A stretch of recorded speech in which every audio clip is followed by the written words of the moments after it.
Asia Pacific অঞ্চলের তথ্য ও যোগাযোগ প্রযুক্তি খাতের সবচেয়ে মর্যাদাপূর্ণ আসর Asia Pacific ICT alliance awards, সংক্ষেপে এপিকটা 2025-এ আবারও দৃঢ় উপস্থিতির জানান দিয়েছে বাংলাদেশ। বিভিন্ন ক্যাটাগরিতে অংশগ্রহণ, অর্জন ও আন্তর্জাতিক স্বীকৃতির মাধ্যমে বাংলাদেশের আইসিটি খাতের ধারাবাহিক অগ্রযাত্রা আরও একবার বৈশ্বিক মঞ্চে উঠে এসেছে।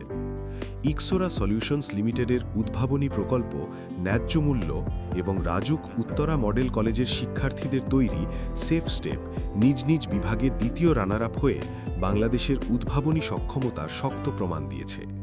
একই সঙ্গে military institute of science and টেকনোলজির শিক্ষার্থীদের প্রকল্প রাডসেফ অর্জন করেছে মেরিট অ্যাওয়ার্ড, যা দেশের প্রযুক্তি নির্ভর গবেষণার মানকে তুলে ধরে।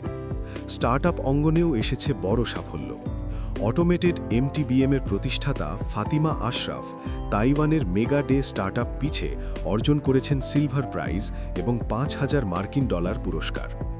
শিক্ষার্থী পর্যায়ের প্রতিযোগিতায়ও বাংলাদেশের তরুণদের ছিল দাপুটে উপস্থিতি। কোড জাজেস ওয়ার্কশপে চ্যাম্পিয়ন হয়েছেন নর্থ সাউথ ইউনিভার্সিটির শিক্ষার্থী মোহাম্মদ মেহরান ইসলাম মাহিম। প্রথম রানার আপ হয়েছেন বুয়েটের শিক্ষার্থী মুনেম শাহরিয়ার ইসলাম সামন্ত। এই অর্জনগুলো প্রমাণ করে বাংলাদেশের বিশ্ববিদ্যালয়গুলো থেকে উঠে আসা তরুণরা আন্তর্জাতিক মানদণ্ডে প্রযুক্তিগতভাবে সম্পূর্ণ প্রতিযোগিতামুখী। এপিকটা 2025 আয়োজন করে এশিয়া প্যাসিফিক আইসিটি অ্যালায়েন্সের সঙ্গে যৌথভাবে তাইওয়ানের অর্থনীতি বিষয়ক মন্ত্রণালয় এবং তাইপে কম্পিউটার অ্যাসোসিয়েশন। এবছর 12টি সদস্য অর্থনীতি থেকে 256টি প্রকল্প অংশ নেয় 17টি ভিন্ন ক্যাটাগরিতে।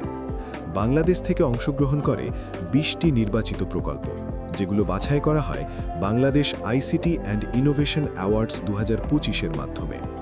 এপিকটা শুধু একটি প্রতিযোগিতা নয়, এটি শেখা, তুলনা করা এবং বৈশ্বিক মানদণ্ডে নিজেদের অবস্থান বোঝার একটি প্ল্যাটফর্ম। প্রযুক্তি, উদ্ভাবন ও তরুণদের হাত ধরেই বাংলাদেশ এগিয়ে যাচ্ছে ভবিষ্যতের বৈশ্বিক ডিজিটাল নেতৃত্বের পথে। এমন আরও টেক আপডেট পেতে টেক ওয়ার্ল্ডের সঙ্গে থাকুন।